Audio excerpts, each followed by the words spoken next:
आगे यात्रा में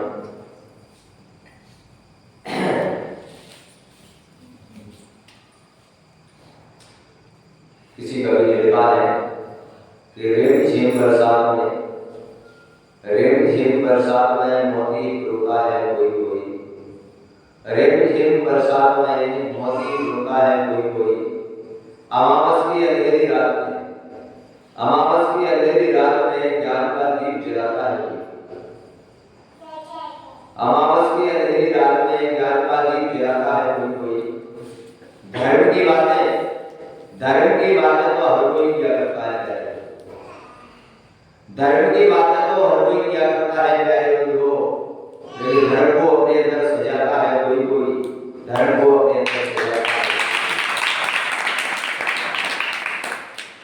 संसार में यही कहा है कि जब बरसात होती है तो बरसात जब होती है तो बरसात में किसी प्रकार का भेद नहीं होता।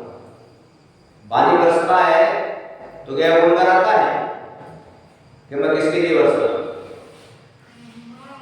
पानी जब बरसता है तो ये बोलकर नहीं आता, पानी बरसता है सभी के लिए, चाहे वो मनुष्य हो, चाहे किसी भी जाति का हो, चाहे फ्रेंच हो, चाहे किसी भी प्रकार से जमीन हो, कोई भी फसल हो। पानी ये बोलकर नहीं आता कि मैं तेरे लिए,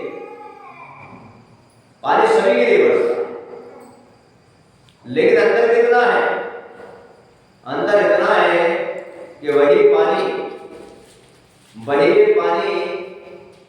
जब सीप में चला जाता है तो वही पानी मोती बन जाता है।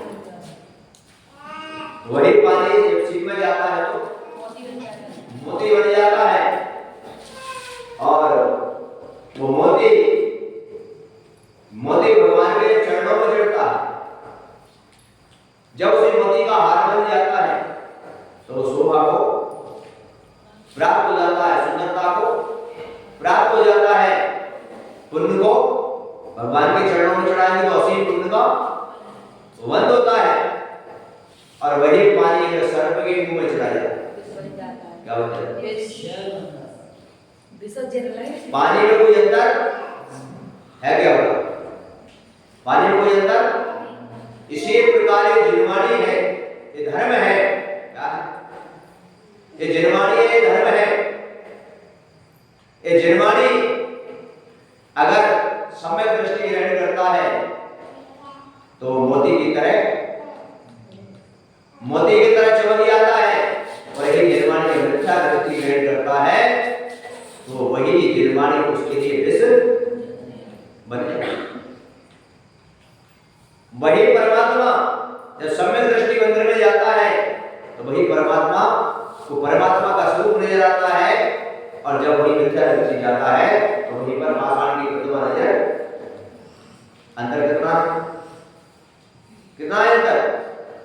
जब सम्यक दृष्टि जाएगा तो उसको कौन नजर आएगी, और जब मिथ्या दृष्टि जाएगा तो उसको एक पाषाण नजर आएगा। इसी प्रकार से संसार के अंदर में जब एक व्यक्ति सम्यक दृष्टि जब गुरु के पास जाएगा तो उसको गुरु में अच्छाई नजर आएगी, जब मिथ्या दृष्टि आएगा तो क्या नजर आएगी? अंतर नहीं है। ध्यान रखिए पर अपने जीवन के अंदर में कभी कभी मैं विचार करता हूं कि व्यक्ति धर्मात्मा तो बनता है, लेकिन धर्मात्मा बनने के बाद भी ऐसे मिथ्यात्व का पर्दा रहता है, ऐसे मिथ्यात्व का पर्दा रहता है कि अपने उस कार्य में विचार करना, थोड़ा चिंतन का विषय, सोचने का सोचने का, चिंतन का विषय ये होता है कि अगर हम धर्मात्मा है, क्या है धर्मात्मा, कभी भी अपने जीवन में किसी प्रकार का गुरु या भगवान का कभी अर्पण नहीं करता है, कभी उनकी निंदा नहीं करता है, कभी उनके बारे में ऐसे शब्दों का प्रयोग नहीं करता है या जिससे धर्म की क्या हो। ऐसा व्यक्ति कौन होता है? मिथ्या दृष्टि जीव होता है। कौन होता है? मिथ्या दृष्टि जीव होता है। और तुमको कई बार बताया है कि मिथ्या दृष्टि जीव भी अगर तुमको वो मंदिर आता है तो मिथ्या दृष्टि का तुमको कई बार उदाहरण दिया कि वो जीव भी समूह स्वर्ण में भी जाता है, लेकिन वो कहां तक जाता है? कई बार तुमको बताया कि जहाँ समूह स्वर्ण के अंदर में जहाँ स्तूप बने होते हैं वहां तक जाता है, वो कभी बाहर सभाओं में प्रवेश नहीं करता, बाहर सभा में प्रवेश नहीं कर पाता है। क्यों? तो धर्मात्मा तो वो भी है, धर्मात्मा तो वो भी है। क्यों? लेकिन ध्यान रखो, सम्यक दृष्टि जीव सिर्फ धर्म करता है, सम्यक दृष्टि जीव सिर्फ कार्य करता है, सम्यक दृष्टि जीव या देव शास्त्रों की भक्ति करता है, सम्यक दृष्टि जीव या कभी भी अपने जीवन में देव शास्त्रों के बारे में किसी भी प्रकार की चर्चाएं नहीं करता। और मिथ्या दृष्टि क्या करेगा? बुरा जो देखकर मैं चला बुरा न लिए, जो दिन खोजो आपको मुझसे बुरा। विचार करो, चिंतन का विषय, सोचने का विषय है। कभी कभी विचार आ जाता है, एक जगह हम चले जा रहे थे और जाते जाते एक जगह देखा, हम पहुंचे और पहले से वहां पर एक पर्चा लगा हुआ था। क्या लगा? ये वहां पर हमने उस पर्चे पर नजर दी, हमने बताया वहां के अध्यक्ष मंत्रियों को, मैंने कहा भाई पर्चा क्यों लगाया, ये पर्चा क्यों लगाया? बोले महाराज आज से पहले महाराज आए थे। कौन आए? आपसे पहले कौन आए? महाराज आए थे। तो मैंने क्या पर्चा क्यों लगाया? बोले महाराज के प्रवास में जो पर्चा हुआ था उसका क्या लगा है? पर्चा लगा। मैंने कहा भाई यहाँ तक तो मेरी समझ में आई, यहाँ तक तो मेरी समझ में आ गई कि समाज के कार्यों को खर्चा हुआ, और तूने ये कहा महाराज के लिए खर्चा हुआ, संघ के लिए, ये मेरी समझ में नहीं आई। बोले क्यों महाराज? मैंने कहा कि अगर इस प्रकार के तुम्हारी घर में तुम्हारे बेटे के, तुम्हारी बीवियों के, तुम्हारे बच्चों के खर्चे पर्चे लगा दिया तो कैसा लगेगा? कैसा लगेगा? क्या मेरी बीवी ने इतने शैम्पू खर्च किए, या मेरी बीवी को मैंने किया लगाना पर्चा लगाना, कैसा लगेगा?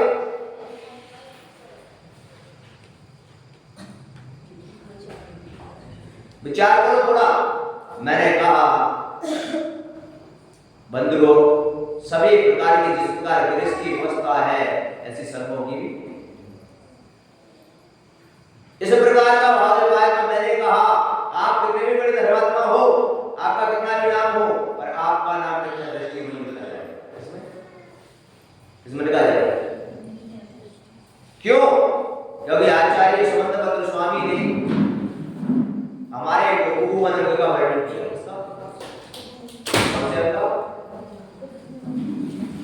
एक गोपुवन का वर्णन किया और गोपुवन में क्या सिखाया? क्या सिखाया गोपुवन में? गोपुवन में सिखाया कि धर्मात्मा वही है, धर्मात्मा वही है जो साधारण बंधुओं की किसी बात को क्या करे? साधारण बंधुओं की किसी भी बात को उजागर ढके, उसको कहते हैं उपवन। क्या कहते हैं? और हम लोग क्या कर रहे हैं?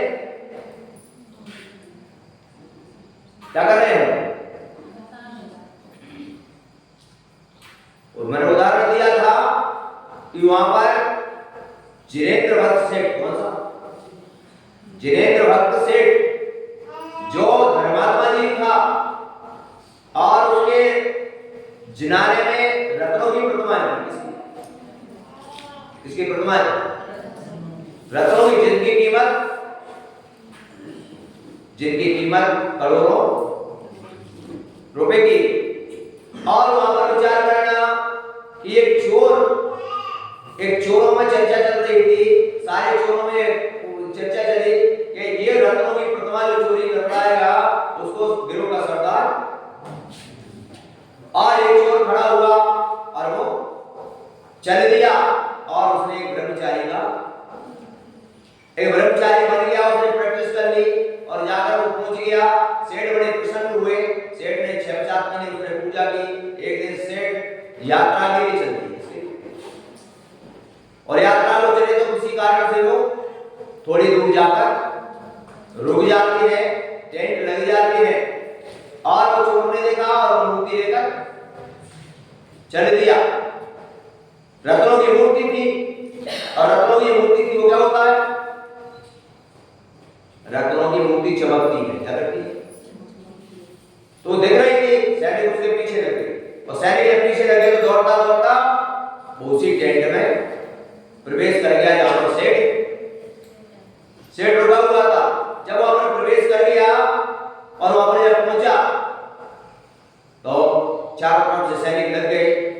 सेठ बाहर निकल कर आता है, जब सेठ को देखते हैं सैनिक नमस्कार करते हैं, बोले इसमें चोर आया है।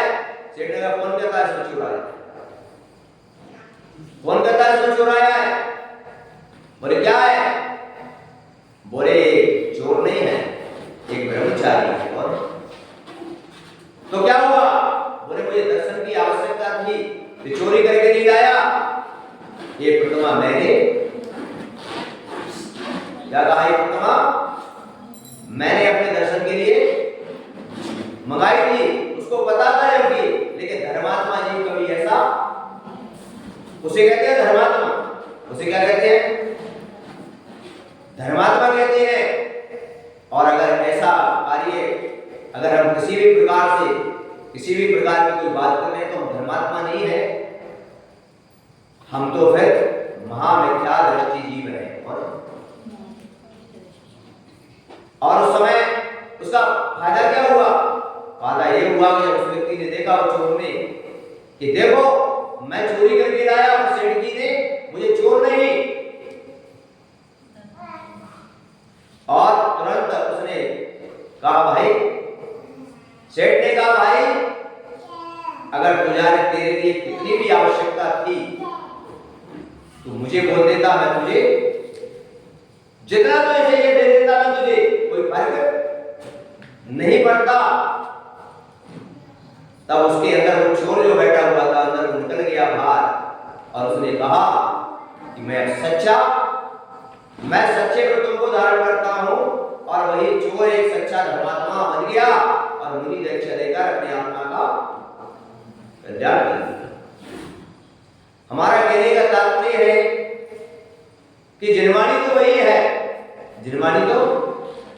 है, लेकिन सम्यक दृष्टि जब उसको ग्रहण करता है तो वही जिनवाणी अमृत बन जाती है और मिथ्या दृष्टि जब ग्रहण करता तो वही विष।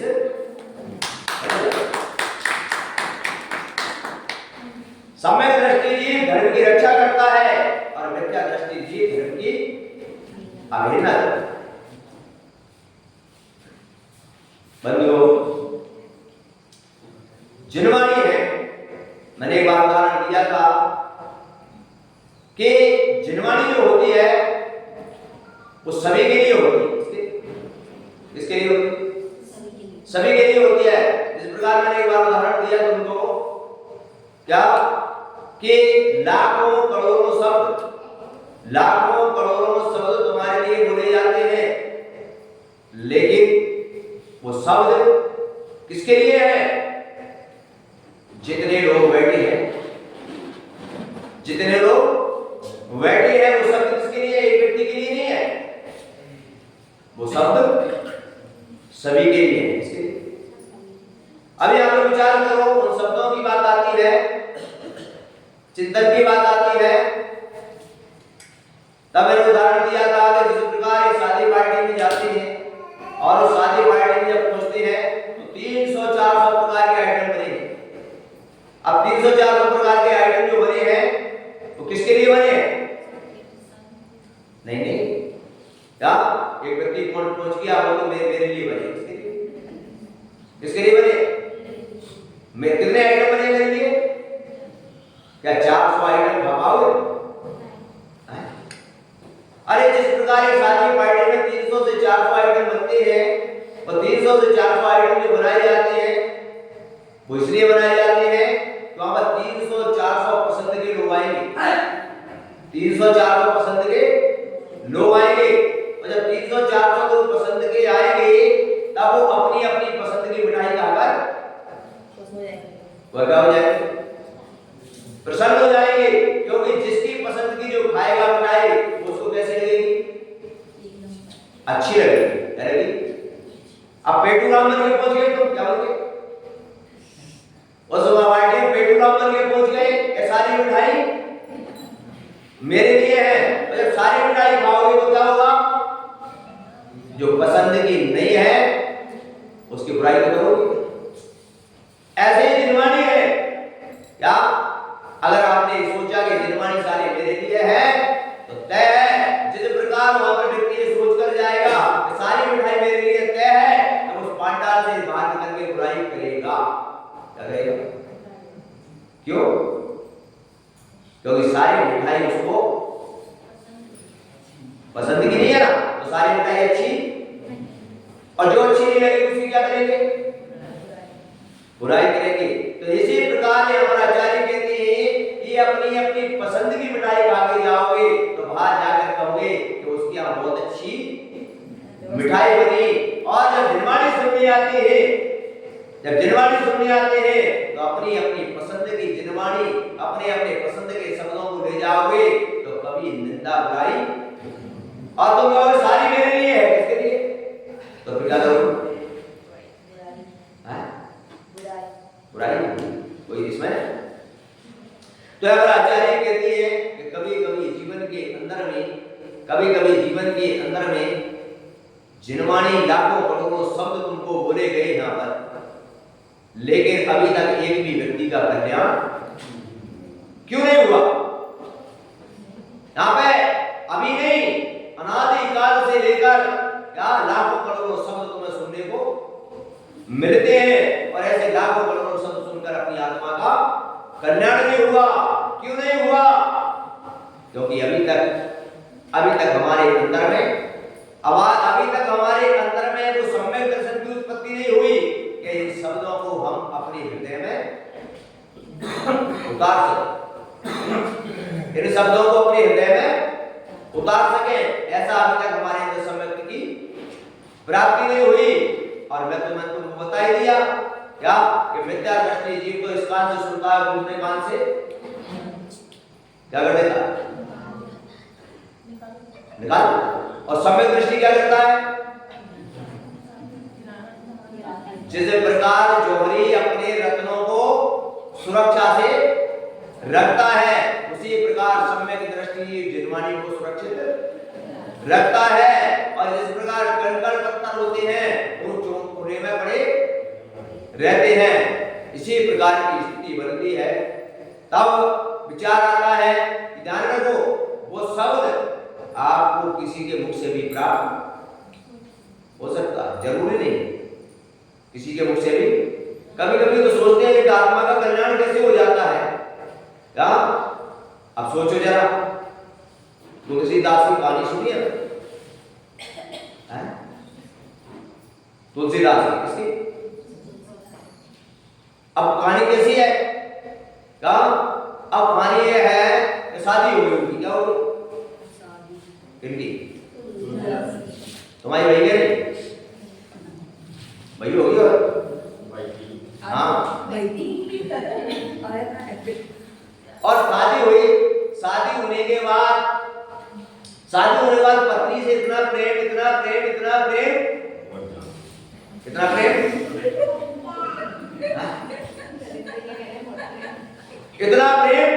कि उससे 1 मिनट दूर रहने को भी तैयार नहीं, इतना प्रेम। और ये तो कहानी है, लेकिन मैंने राजस्थान में एक व्यक्ति को देखा, 80 साल का था। कितने साल? 80 साल का था। और उसकी पत्नी की आयु पूरी हो गई वो दुनिया से। और जैसे वो हमारे पास आया, वैसे जोर जोर से रोने लगा। मैंने क्या हो गया? बोल। ऐसे रो रहा जैसे फूट फूट के रो रहा। मैंने क्या हो गया? मैंने महाराज, मैंने क्या हुआ? मैंने महाराज इतने दिन साथ दिया वो। अरे मैंने चली गई तो चली जाने दे। अरे महाराज मैं कैसे जीऊंगा? मैंने 80 का तो हो गया। एक प्रेम क्या था? ये एक प्रेम था। लेकिन ध्यान रखो, अपने जीवन में प्रेम तो होता है, राग तो होता है, लेकिन एक प्रशस्त राग होता है और एक अप्रशस्त राग होता है। मोक्ष मार्ग में जब चलते हैं तो प्रशस्त राग होता है। मोक्ष मार्ग में जो व्यक्ति चलता है उसको कौन सा राग है? और तुम लोगों का अप्रशस्त राग। यानी तुम्हारा राग स्वार्थ का है और मोक्ष मार्ग का राग प्रशस्त राग है। प्रशस्त राग का मतलब कल्याण का भाव है। कल्याण का भाव वो प्रशस्त राग है। और तुलसीदास की शादी हुई, पत्नी को छोड़ने को, क्या करने को? छोड़ने को तैयार नहीं बोले। 1 मिनट में भी इसके अंदर नाम था उसका रत्नावली। क्या था? क्या नाम? छोड़ने को तैयार नहीं। अंधेरी रात उसका आ गया। इधर लोगों ने कहा, समझाया। एक दिन आया और उसका भाई आया और बोले भेज दे भाई एक दिन को तो लेकर चला गया। और जैसे लेकर गया अपने घर पहुंच गया। अंधेरी रात और बरसात क्या शुरू हो गई? क्या शुरू हो गई? बरसात शुरू हो गई। बरसात जब शुरू हुई, ऐसी बरसात कि नदी उफान पर। किस पर? आओ तुलसीदास से ले रहा हूं। बोले मैं तो जाऊंगा कहां? इसके बाद अब मैं रुकने वाला, मैं उसके बगैर चल दिया। जब बरसात में क्या पानी बरस रहा है, बिजली चमक रही है, अंधेरी रात है और नदी किनारे पहुंच गया। एक मुर्दा को पकड़ के क्या हो गया? पार हो गया, पहुंच गया गांव में। अंधेरी रात में क्या बिल्डिंग पर नहीं गया, सर पर टकरा क्या उसको पकड़ के कहां? रस्सी से प्रेम में पागल। प्रेम अखंड प्रेम था। क्या था? अखंड प्रेम। चढ़ गया ऊपर और पूछ गया और पहुंचे देख रत्नावली मैं आ गया, मैं तेरे बगैर, मैंने कहा था मैं तेरे बगैर धीरे पाऊंगा। उसने देखा, बोले तुमको ऐसे आए चोरों की तरह आना था तो? बोले मैंने कहा था मैं तेरे बगैर। बोले कैसे आए? अरे बोले कैसे आए? बोले नदी में नाव तूने तो डलवाई थी, तूने रस्सी ने टिका दी इससे में। बोले मैंने रस्सी ने टिका दी। ओह कितना प्रेम! मुर्दे को नाव होने के पार हो गया, सर्प को रस्सी समझ के ऊपर चढ़ गया। रत्नावली ने कहा ऐसा भी क्या था? अरे सामने के दरवाजे से आ जाते, सुबह आ जाते, ऐसा क्या? बोले मैंने कहा था कि मैं तुझसे इतना प्रेम करता हूं कि मैं तेरे बगैर। रत्नावली ने कहा, एक झटका लगा। रत्नावली ने कहा जितना प्रेम तुम मुझे करते हो, इतना प्रेम अगर भगवान से कर दो तो तुम्हारा कल्याण। तुमको शर्म नहीं आई? तुमको ऐसे चोरी चोरी? क्या मैं तुम्हारी पत्नी, तुम्हें ऐसे आने की? बस एक झटका लगा कि उसका परिवर्तन हो गया। परिवर्तन हो गया और वहीं से जंगल की ओर चल दिया। बोले वास्तव में सत्य है, सत्य बात है। संसार के अंदर में ऐसे ही तुम लोग, ऐसे ही तुम लोग। बेटा कहता है मैं घर नहीं छोड़ सकता, बेटी कहती है मैं माता पिता से दूर नहीं हो सकती।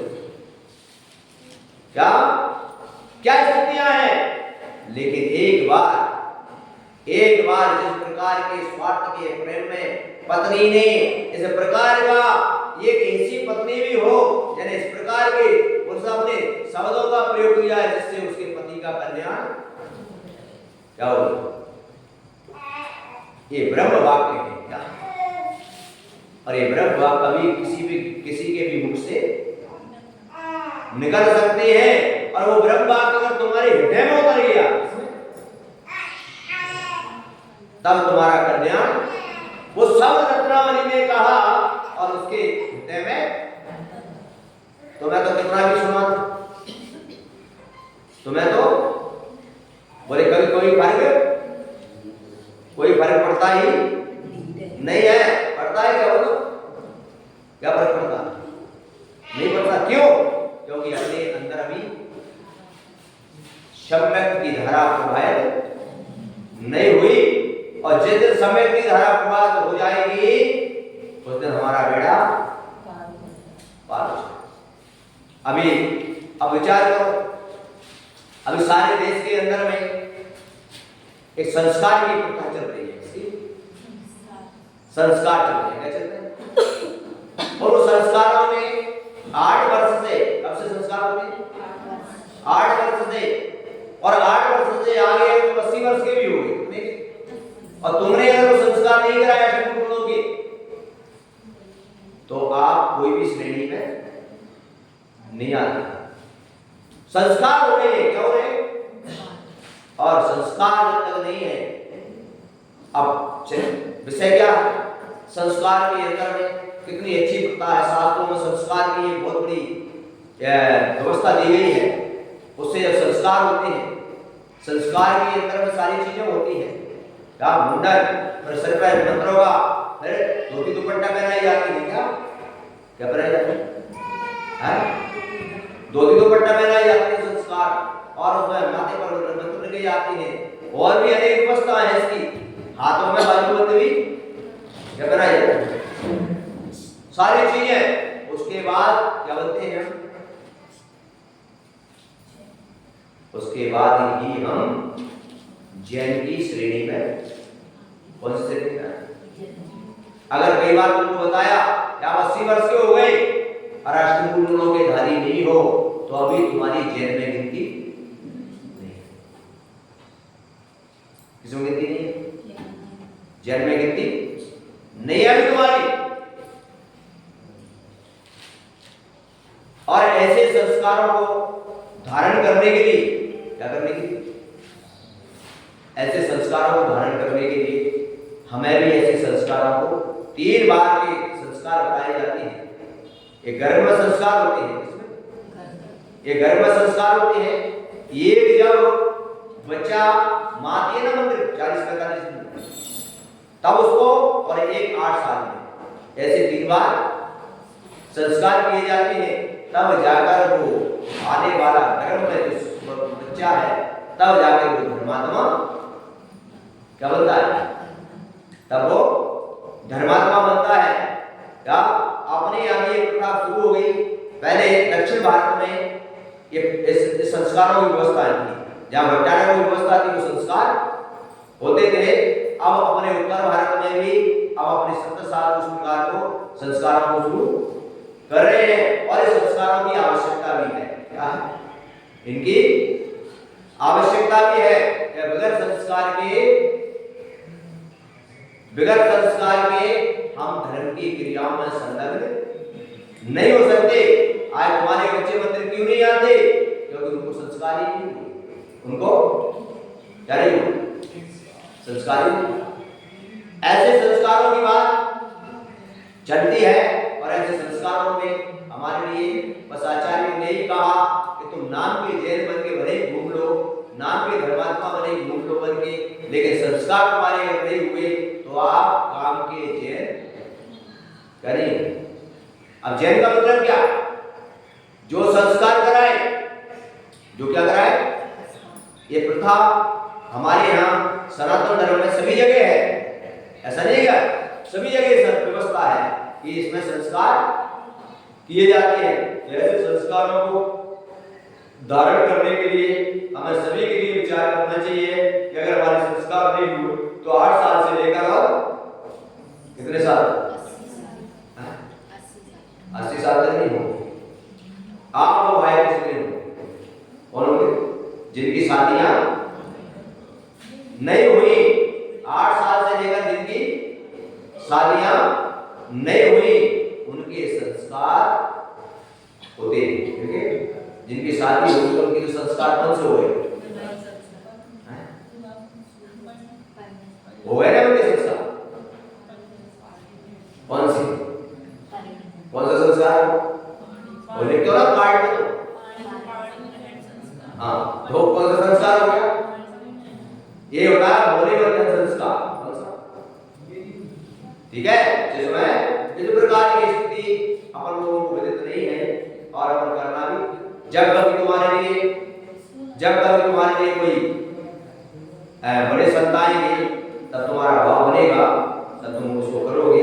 लेकिन मैं तो उतना ही कहूँगा आज तुम लोगों से कि जीवन के अंदर में अगर हमें धर्मात्मा बनना है, मैंने 4 लाख तुमको सुनाई थी शुरू में कि धर्म की बात तो हर कोई किया करता है, धर्म को अपने अंदर धारण करता है।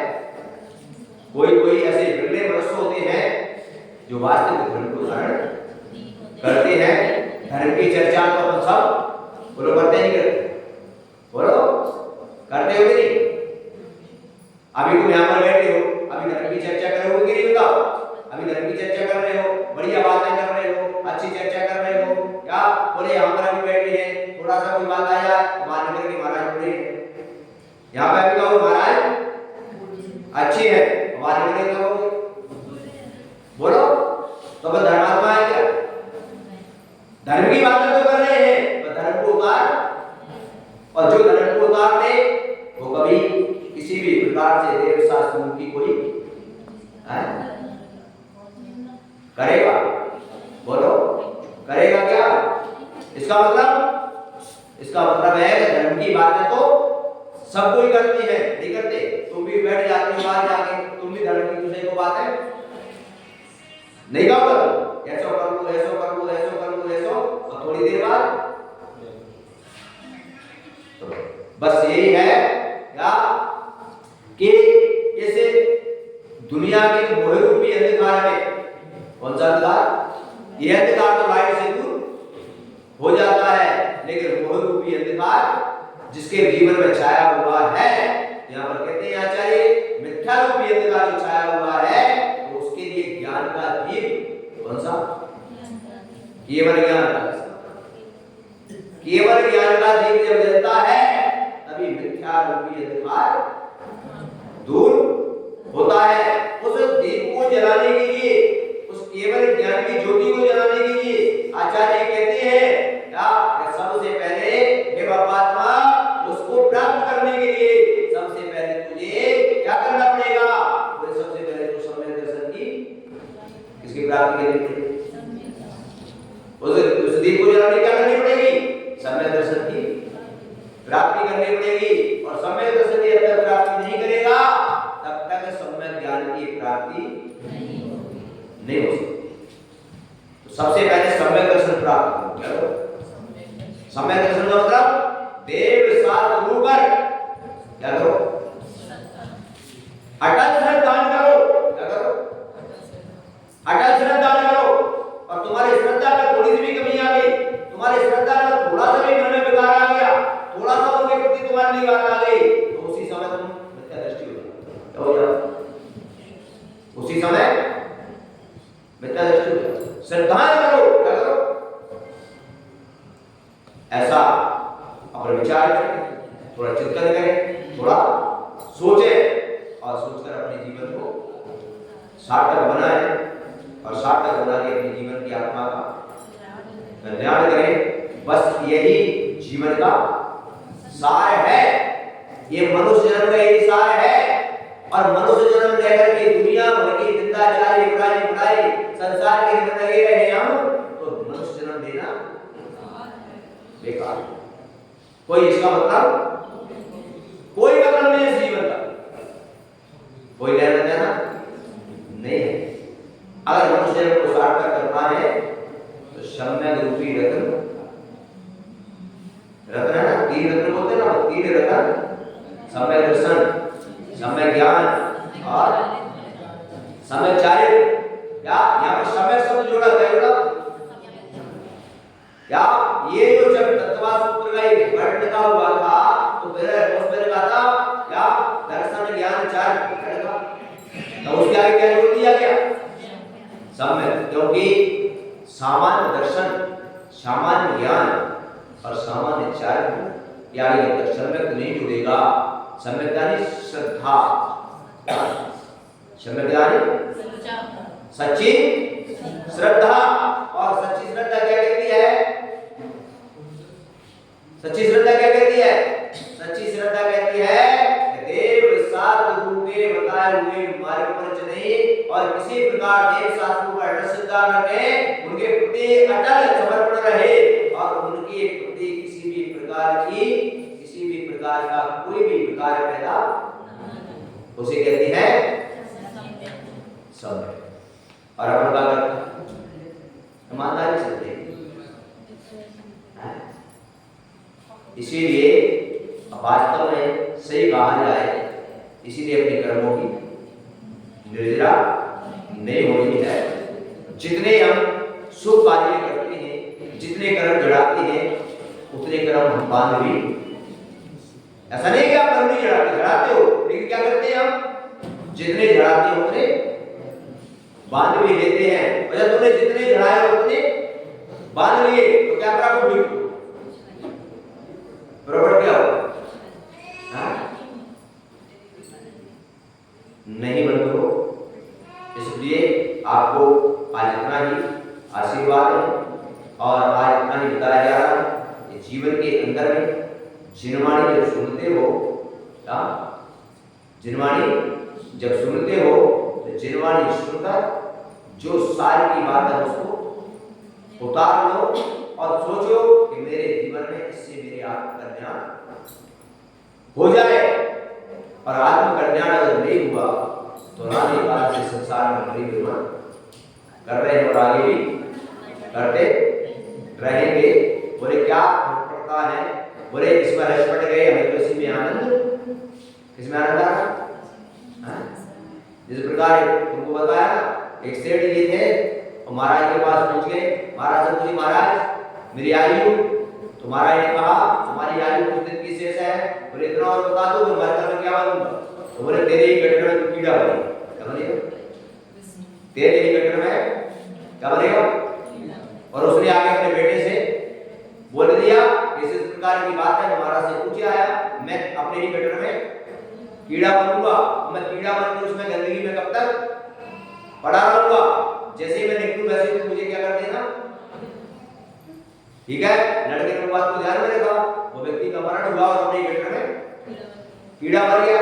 जैसे ही वो देखता था बाथरूम में आता, जैसे लड़का आता तो तुरंत उसके पूछा जाके क्या बात है?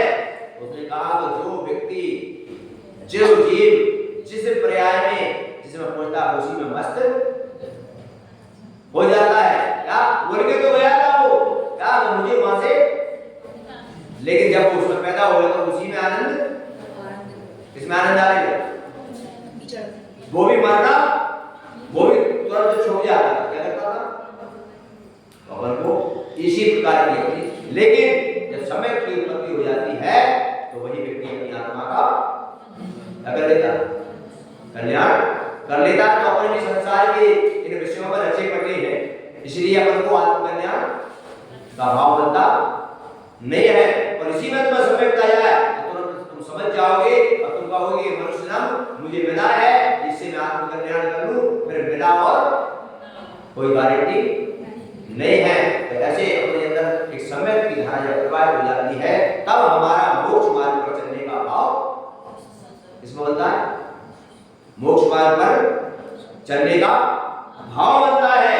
अब जब सम्यक रूपी धारा हमारे अंदर बह जाती है तब हमारा भाव बन जाएगा कि मुझे मोक्ष मार्ग पर चलना है। क्या करना है? मोक्ष मार्ग पर मुझे चलना है। और मार्ग जब तक नहीं होगा तब तक मंजिल भी, मार्ग नहीं होगा तो मंजिल भी मिलेगी क्या? तो पहले क्या क्या बनाना पड़ेगा हमको? मार्ग। फिर क्या मिलेगी? आज जो भी शब्द धारण करता है, जो व्रत धारण करता है, महामुक्ति बनता है, ये मोक्ष मार्ग है। क्या है ये सब? क्या है? मोक्ष मार्ग है। तो जब मोक्ष मार्ग बनाएंगे तभी तो मंजिल की प्राप्ति होगी। जब मोक्ष मार्ग नहीं बनाएंगे तो मंजिल मिल जाएगी क्या? बोलो। इसलिए आप लोगों के लिए सबसे पहले मोक्ष मार्ग पर रास्ता प्रशस्त करने के लिए तुम्हारे लिए भी बता दिया कि अष्टमूल गुणों को इसको धारण करो, अपने आवश्यक कर्तव्य का। ऐसा नहीं तुमको भी नहीं बोला, तुमको भी बोल दिया कि तुम भी कम से कम मोक्ष मार्ग बनाओ, तो रास्ता तो बनाओ। अरे जहां तक थोड़ा थोड़ा बनाओगे तो आगे। अब तुम तो रास्ता, तुम तो पाठ करने बैठे हो, रास्ता है ही नहीं, रास्ता है ही नहीं। जाए अरे पाठ में भी रास्ते बनते कि नहीं बनते? बन जाते हैं। रास्ता बनाते हैं तो वो भी बन जाता है। तो हमको भी आज मोक्ष मार्ग का रास्ता बनाना है, तो हम अपने अष्टमूल गुणों को धारण करें, आगे आवश्यक कर्तव्य का पालन करें और धीरे धीरे व्रतों को भी धारण करें, जिससे कि अपना मोक्ष मार्ग बनेगा। और मोक्ष मार्ग बनता जाएगा धीरे धीरे धीरे धीरे, तो एक दिन मंजिल पर पहुंच जाएंगे। तो आज आपको ये सूत्र दिया है कि मोक्ष मार्ग का रास्ता बनाना है, तो हम लोगों को धीरे धीरे क्या आगे बढ़ने, नियम व्रत संयम की ओर बढ़ना चाहिए, तभी मोक्ष मार्ग प्रशस्त होगा।